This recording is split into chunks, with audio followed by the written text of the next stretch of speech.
Ladies and gentlemen, we are in the studio in Nashville. Chris Housman's popped in to say hi. How are you? I'm wonderful. How are you? I'm good. It's good to see you. It's been a while since I personally have seen you. I feel like we've got a lot to catch up on. So much. It's been, So a much little has been over a going on. year. I Almost a know. year and a half. Way too long.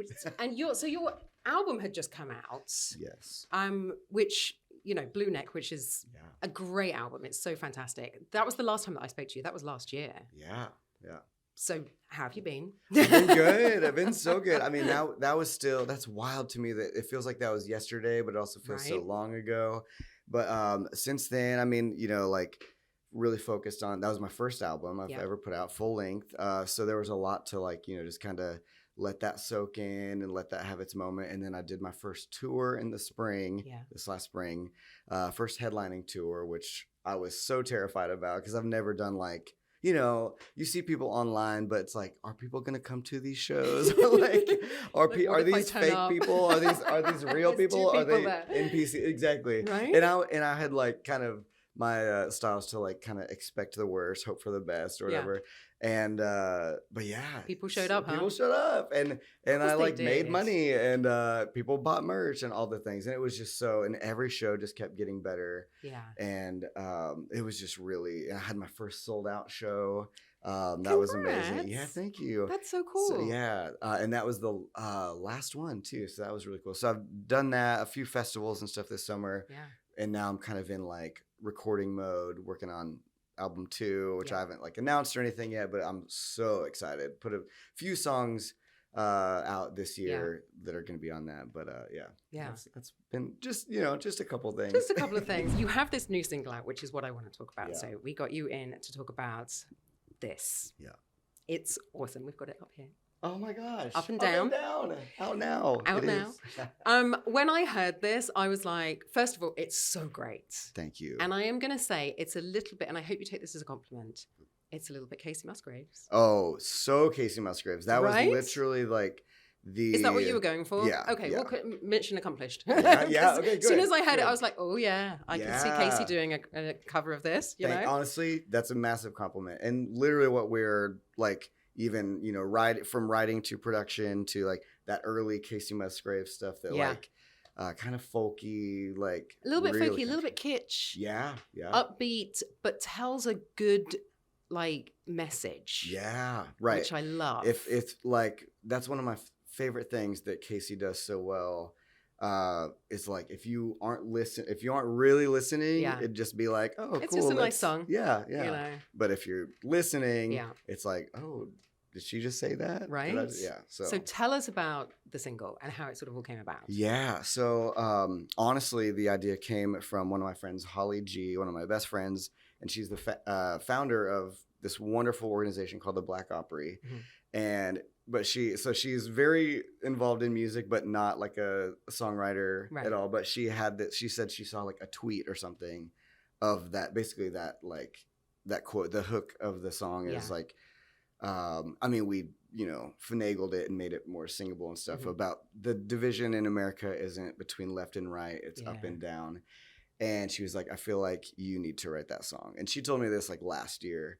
And so I put that, I was like, oh my God, that's so good. I put it in my notes on my phone, took it to 2 of my other best friends and favorite songwriters, Nell Maynard and Adam Mack, who's a fellow artist.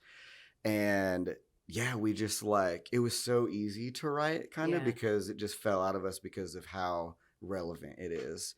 And really just I know a lot of songs like Blue Neck in my last album, a lot of my mission was to make people feel seen that maybe haven't felt seen before in country music, and kind of focusing on maybe a more niche or more secluded, smaller group of people.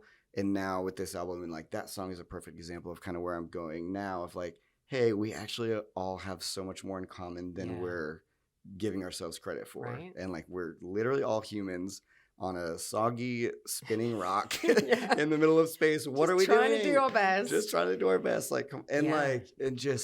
So it's probably, I mean, right now, of course, I feel this changes every day, but right now it's I think my favorite song I've ever been a part of writing. Yeah.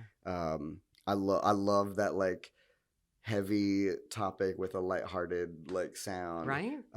Yeah, It's so great. Thank you so much. No, it's great because it really is. When you're right, when you listen to the words, you suddenly go, "Oh, hang on a minute, this Right. is really like Yeah. it's quite deep, you know." Yeah, And yeah. like, and I do think that I think somebody wrote a quote about outlaw country, and you said on your Instagram that you were like, "You're the best person to be." It doesn't get much more outlaw country than this, right? Yeah. It's almost a political message with, you know, a sort of left field artist. Shall we call you? I don't know what. I mean, you referred to be, 100%. you know, but you're not mainstream country. You know, Yeah. you are alt country or whatever Yeah, they like to call exactly. it. Yeah. Fun country, I like to call it. But you know, I definitely think this is outlaw country. This is you have this message and you're putting it across in music, which I absolutely love. So thank you so much. It's That's been a thing, like the outlaw country, and like the definition of that has been like just circling my brain nonstop with like songs like that, and a lot of the stuff I've been writing lately, and a lot of stuff that friends of mine are doing. I was just hanging out with Brittany Spencer and Adam Mack last night for Brittany's birthday. And then we ended up actually going to Lipstick Lounge and like singing with Brandi Carlile. But anyway, it was very casual. Casual. Just gonna throw that in there. Just like we just went to a bar in East Nashville and Brandi Carlile was there, so we all got up and did karaoke. Yeah. You were singing with Brandi Carlile. I wasn't personally. Brittany did. Room? They did. Yeah. But I was right there. She gave me a hug. I'm hanging out with you guys next time just in case this happens again. Oh yeah, absolutely. I'm a huge Brandi Carlile fan. They sang. Brittany and Brandi sang "Crowded Table" together. Oh my gosh. Yeah. Oh yeah. This is what happens in Nashville. You know, like Nashville. This is actually what I love. You mentioned Adam. We've had Adam on the show before. We've had Brittany on the show. Nashville's a community. Yeah. The songwriters and the artists you're all family, aren't you? 100%. Which I love. Yeah. And I don't think you get that in any other genre, really. No, I don't think so. And it really is like, and we didn't mean for that to happen. Of course, we were hanging out. It was Brittany's birthday yesterday. So we were hanging out, and then like, you know, like, oh, like where do we go next? Oh, Brandy's there. And like, oh my God, they're, you know, Brittany's filled in with the Highwaymen before. Right. And it was just so, that's a very Nashville. It's like the biggest small town ever. Yeah. And I love that so much about it. It's awesome. Your music is absolutely amazing. I want to talk about the single that you put out before Up and Down, which you shot a music video for recently. I did, yeah. Yeah. Hiding Something is that song, and a music video that followed about a month later. So fun. Yeah. Now, I'm going to make another comparison with this, which I think is sometimes it's awful to do because some artists are like, please don't compare me to everybody else. But bring it, it's a bit the Chicks. Yes, 100%. That's what I was like hoping you would say. And that's all your music's like right up my alley. Yeah, good. Like, I mean, awesome. That's another thing with this album. I'm kind of like, I want like, I don't know, without being too like copy and paste. Mm-hmm.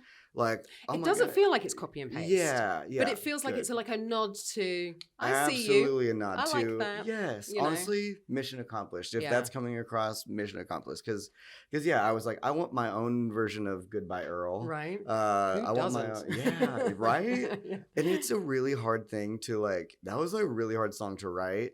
The idea just kind of like. I was literally taking a shower and just like singing in the shower.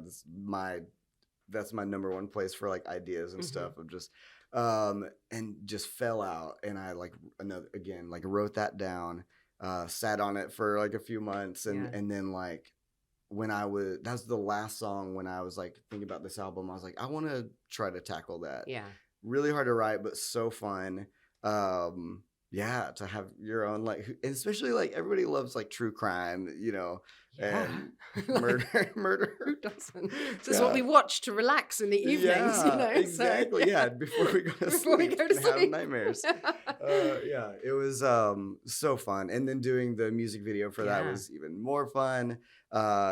Pretty much just follows the storyline, but at the same time, the music video has a little like Chris Housman twist. So go check it out. Yeah, definitely. It was just, that's awesome. It's really cool to like, take inspiration from songs like things like The Chicks and Casey and Goodbye Earl and kind of put my own spin on it. So I love it. And these two songs are going towards the new album. Yeah. Which we're working on which is almost done. Don't When you have say like a almost date. done, what do you mean? Are they recorded or they're written or? The songs are written, Okay. and it was really hard to narrow down. I've written like maybe 400 some songs over the last several years, so it was really hard to narrow down, which is a good problem to Pick have. 9. Yeah, yeah, yeah. No, can't. Yeah, a lot of asking friends like, "Hey, I'm so sorry, like but this can you one?" listen to these 30 songs And tell me which one are your favorites. Yeah, a lot of that. But so they're written, almost done being recorded and stuff, and yeah, just like figuring out, getting all the ducks in the row Yeah. now. So I did read on your website, and I have to ask about this, about the whistling competition. oh my gosh, yeah, the whistling competition. That's a fun fact. That's like a deep cut fun fact. This is a fun fact. Tell us about this. Was this a local thing or? No, this was an international whistling competition. Yeah. So My mind is blown. I did not know there was such a thing. Such a but thing. Now there is. There needs to be a documentary. I don't Like know why there isn't whistling, one. like with a whistle or just with your mouth? Just like, yeah, just mouth. This was specifically musical whistling. So like, an international competition. This was 2019. People from 12 different countries there. Started as a joke. My friend that I was touring with at the time was like, I was just like whistling in the car. That's kind of my way of doing music in a public space without being like super obnoxious. Even though it's probably still obnoxious. I mean, it's less obnoxious than walking down the street with a fiddle or something. Yeah, you know? right, So, right, yes. right. But anyway, he was like, "Man, you need to like enter a competition. You would do so well at a whistling competition." I was like, "Oh, let's just like Google and see if there is one." Turns out there was one. The next year, they rotate between it being in LA and Tokyo, Japan. Okay. And it was course. right. And it was gonna be in LA the next year. And I made started as a joke. I was like, I'll audition, submit an audition. We'll see what happens, you know. And then I was in the top 20 from the audition, and then ended up placing 5th in the world at whistling. You're the 5th best whistler in the world. Yeah, I guess so. I would have that just on a t-shirt and just walk around all the time with it, I think. Like, that's pretty awesome. Yeah, instead I was like, that was quite a trip for just like a fun fact that barely makes it in my bio, but...